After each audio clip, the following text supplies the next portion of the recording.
জ্যৈষ্ঠ মাসের প্রতি মঙ্গলবার মা মঙ্গলচণ্ডীর আরাধনা করা হয়, তাই এই ব্রতের নাম পড়েছে মঙ্গলচণ্ডী পুজো।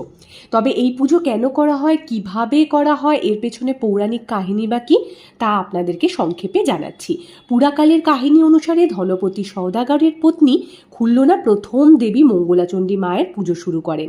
বলা হয় মায়ের এই পুজো করলে নির্ধন ব্যক্তি ধনপ্রাপ্ত হয়, বিবাহিত মেয়েরা সন্তান লাভ করেন, ভক্তরা সমস্ত বিপদ থেকে উদ্ধার হন এবং সংসারে সকলের মঙ্গল কামনায় মা মঙ্গলময়ের আরাধনা একান্ত প্রয়োজন।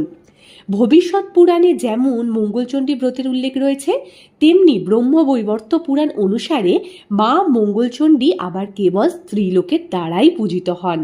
এই ব্রতে 17টি গোটা সুপুরি, ধান, 17টি দূর্বা, ফুল, ফল, বেলপাতা, পাকা আম, কাঁঠাল তো লাগেই, সঙ্গে এই বিশেষ পুজোয় কাঁঠাল পাতায় দূর্বা, ঘাস, ধান, জব, মুগ কলাই রেখে খিলি বানিয়ে মা চণ্ডীকে প্রথমে নিবেদন করা হয়। পরে কলার মধ্যে ধান, জব পুড়ে প্রসাদ রূপে তা গ্রহণ করতে হয়। কিন্তু শুধু তাই নয়, মঙ্গলচণ্ডীর ব্রত কথা শুনেই এই পুজো সম্পন্ন করতে হয়। যে ভক্ত সবকটি মঙ্গলবার করতে না পারে, তিনি কেবল প্রথম আর শেষ মঙ্গলবার পালন করে থাকেন।